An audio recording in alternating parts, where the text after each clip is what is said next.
30ಕ್ಕೂ ಹೆಚ್ಚು ಪ್ರತಿಭಟನಾಕಾರರ ಬಂಧನ ಬಿಡುಗಡೆ. ಚನ್ನರಾಯಪಟ್ಟಣದಲ್ಲಿ ಕಳೆದ 13 ದಿವಸದಿಂದ ತಹಶೀಲ್ದಾರ್ ನವೀನ್ ಕುಮಾರ್ ವಿರುದ್ಧ ನಡೆಸುತ್ತಿದ್ದಂತಹ ಪ್ರತಿಭಟನಾಕಾರರನ್ನು ಪ್ರತಿಭಟನೆ ಕೈಬಿಡುವಂತೆ ಪೊಲೀಸರು ಮನವಿ ಮಾಡಿದರು. ಇದಕ್ಕೆ ಧರಣಿ ನಿರತರು ಒಪ್ಪದೆ ಮಿನಿ ವಿಧಾನಸೌಧಕ್ಕೆ ಮುತ್ತಿಗೆ ಹಾಕಲು ಮುಂದಾದರು. ಈ ವೇಳೆ ಪೊಲೀಸರು ಧರಣಿ ನಿರತರನ್ನು ಬಂಧಿಸಿ ಸಂಜೆ ಮೇಲೆ ಬಿಡುಗಡೆ ಮಾಡಿದ್ದಾರೆ.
ಈತನನ್ನು ತೊಲಗಿಸಲು ವಿಳಂಬಪಟ್ಟಿರುವ ರಾಜ್ಯ ಸರ್ಕಾರಕ್ಕೆ, ಈತನನ್ನು ರಕ್ಷಣೆ ಮಾಡುತ್ತಿರುವ ವ್ಯಕ್ತಿಗಳಿಗೆ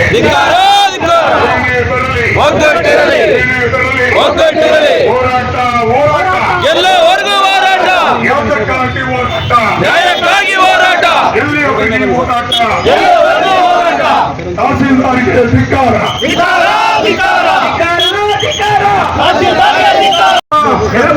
ಆಡಿಯೋಗಳು ಪ್ರತಿಯೊಬ್ಬ ಪತ್ರಕರ್ತರ ಬಳಿ ಇದೆ. ಸಾಮಾನ್ಯ ಜನರಿಗೂ ಕೂಡ ವಿಷಯ ಗೊತ್ತಾಗಿದೆ. ಈತ ಸರ್ಕಾರವನ್ನ ಸೂಳೆ ಸರ್ಕಾರ ಅಂತಾರೆ. ಸರ್ಕಾರವನ್ನೇ ಸೂಳೆ ಸರ್ಕಾರ ಅಂತಾರೆ.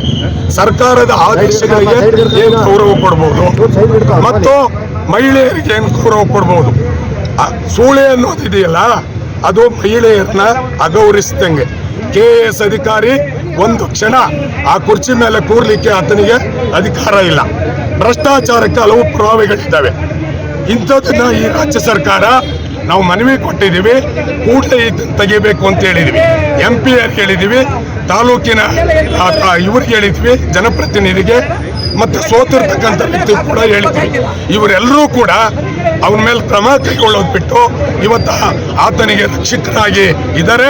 ಆದ್ರಿಂದ ನಾವು ಇವತ್ತ ತೀವ್ರವಾದಂಥ ಪ್ರತಿಭಟನೆ ಬೀಗ ಮುದ್ರೆಯನ್ನು ಮಾಡ್ತೀವಿ.